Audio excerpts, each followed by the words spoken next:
क्या अस्थमा में दही वाकई नहीं खाना चाहिए? इसका सीधा आंसर हाँ या ना नहीं है। ये निर्भर करता है कि आपको अस्थमा किस प्रकार का है।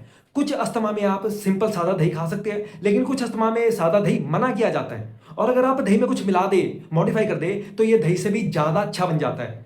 और आज की इस वीडियो में हम जानेंगे कौन से अस्थमा में सादा दही ले या ना ले, और अगर नहीं ले तो कैसे दही को मॉडिफाई करके उसको सही तरीके से लिया जाए। इंटरेस्टिंग वीडियो है, वीडियो को पूरा देखिए। तो चलिए दोस्तों, इस वीडियो की शुरुआत करते हैं। पहला जो अस्थमा है वो है दोस्तों बलगम वाला अस्थमा। कफ दोष बिगड़ जाता है, कफ दोष ज्यादा बनता है फेफड़ों में, जिस करके छाती में कंजेशन, छाती में भारीपन, सांसों का भारी भारी महसूस होना।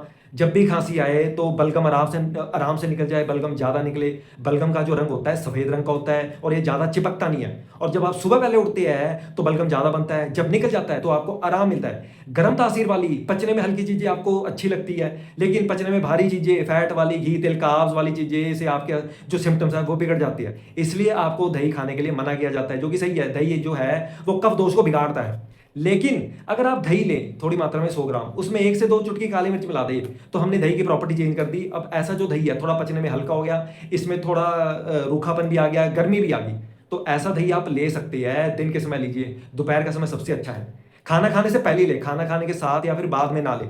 अब इस ऑप्शन से भी मैं आपको बढ़िया ऑप्शन बताता हूँ। दही ले ले 100 ग्राम, उसमें उतना ही हल्का गर्म पानी मिला दे, उसको मथ ले। अब उसमें से फैट को अलग कर दे। अब 1 से 2 चुटकी काली मिर्च और 1 चुटकी काला नमक मिला के लीजिए। स्वादिष्ट भी होगी और आपके जो सिम्टम्स है वो भी नहीं बिगड़ेंगे। ऐसी बटर मिल्क को आप दिन के समय भी ले सकते हैं, या फिर कभी कभी रात को भी आप ले सकते हैं। दूसरे प्रकार का जो अस्थमा है दोस्तों, वो है वात वाला अस्थमा, सूखा अस्थमा भी बोलते हैं। ये बलगम वाले अस्थमा के उल्टा हो गया। ऐसे अस्थमा में वात दोष ज्यादा बिगड़ जाता है, जिस करके आपके फेफड़ों में ड्राइनेस, रूखापन, सूखापन बढ़ जाता है। अब छाती में कंजेशन, टाइटनेस, भारीपन नहीं महसूस होता। जब भी खांसी आती है तो इसमें कोई बलगम नहीं निकलता। अगर बलगम निकलता है तो बहुत थोड़ी मात्रा में निकलता है, वो भी ज्यादा खांसने पर। और खांसी आती है तो फेफड़ों में दर्द होता है, गले में दर्द होता है, शरीर में ओवरऑल आपको कमजोरी महसूस होती है, ताकत की कमी महसूस होती है। और ऐसे अस्थमा में आप सादा दही खा सकते हैं, क्योंकि सादा दही से क्या है, थोड़ी शरीर में ताकत आती है, ये थोड़ा पौष्टिक होता है, जिससे वात दोष शांत होता है। तो आप थोड़ी मात्रा में लगभग 100 ग्राम के आसपास से जो दही दिन के समय खा सकते हैं। खाना खाने से अलग ही इस दही को खाइए। अब इस दही को और भी अच्छा बनाने के लिए लगभग 100 ग्राम के आसपास दही लें, उसमें उतना ही आप हल्का गर्म पानी मिला दें। अब इसको मथ ले, जो फैट बनेगा उसको निकालना नहीं है। अब इसमें आप आधी चम्मच मिश्री भी मिला सकते हैं, अगर गर्मियों के दिन चल रहे हैं। सर्दियों में आप गुड़ भी मिला सकते हैं इसमें।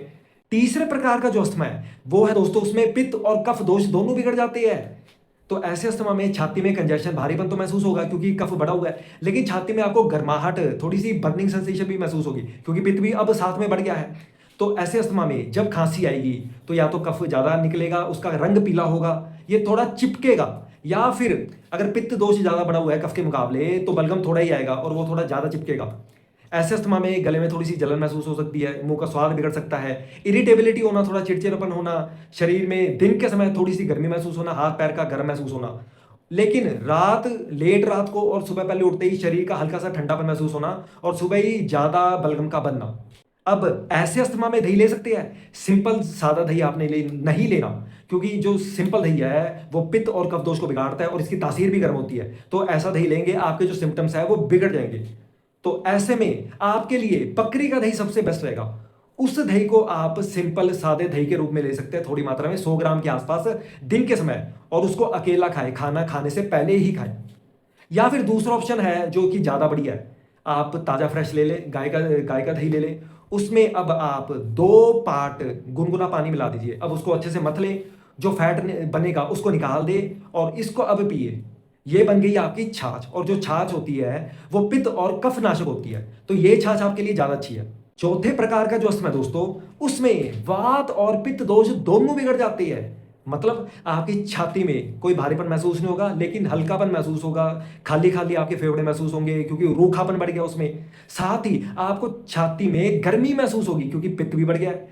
खांसी आएगी तो उसमें जो बलगम है वो या तो निकलेगा नहीं, या बहुत थोड़ी मात्रा में हल्का सा पीले रंग का होगा। ऐसे अस्थमा में आपको छाती में जलन महसूस होना, यहाँ पे जलन होना, मुंह का सूखा सूखा महसूस होना, थोड़े प्यास ज्यादा लगना, इरिटेबिलिटी, हल्का सा गुस्सा आना, दिन के समय आपका शरीर का ज्यादा गर्म होना, हाथ पैरों का गर्म होना, रात को नींद ठीक से ना आना, और शरद ऋतु में सबसे ज्यादा सिम्टम्स का बिगड़ना।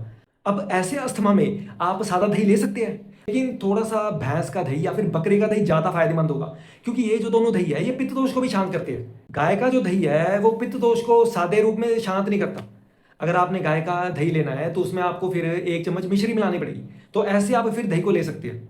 इससे थोड़ा-सा बेटर ऑप्शन हो गया, अगर आप ताज़ा दही ले लें, चलो गाय का ही ले लीजिए, 100 ग्राम, उसमें उतना ही पानी मिला दीजिए, इसको मथ लें, फैट को मत निकालिए और उसमें 1 चम्मच मिश्री का पाउडर मिला दीजिए। अब ये जो आपकी बटर मिल्क बन गई है, ये वातनाशक भी होगी है और पित्त को भी शांत करेगी। तो ऐसे आप बटर मिल्क बना के भी ले सकते हैं। फाइनली दोस्तों, 5वें प्रकार का जो अस्थमा, इसमें तीनों दोष बिगड़ जाते हैं, वात, पित्त और कफ। कौन सा दोष कितना बिगड़ा है, वो डिपेंड करता है कि रेशो कितनी है। किसी में कफ ज़्यादा है, थोड़ा वात कम है, थोड़ा पित्त कम है। तो ऐसा जो अस्थमा है, उसके सिम्पटम्स बताने यहाँ पे थोड़े से मुश्किल है। और ऐसे अस्थमा में जो सादा प्लेन दही है, वो नहीं लेना चाहिए। अगर आप सादा दही लेना चाहते हैं, तो ऐसे केस में बकरी का दही ही सबसे अच्छा माना जाता है, क्योंकि वो तीनों दोषों को शांत करने वाला बताया गया है। और ऐसे अस्थमा में तक्रकल्प बटर मिल्क सबसे अच्छा ही ऑप्शन रहेगा, दही के मुकाबले ज़्यादा अच्छा रहेगा। जिसमें क्या है कि 100 ग्राम दही ले लें आप, उसमें आप उतना ही पानी मिला दें, उसको मथ लें, फैट निकाल दें। अब ऐसी जो आपकी बटर मिल्क बनी है, उसको आप ऐसे ले सकते हैं। लेकिन ओवरऑल इस प्रकार के अस्थमा में आप दही या फिर बटर मिल्क को लेना अवॉइड ही करें।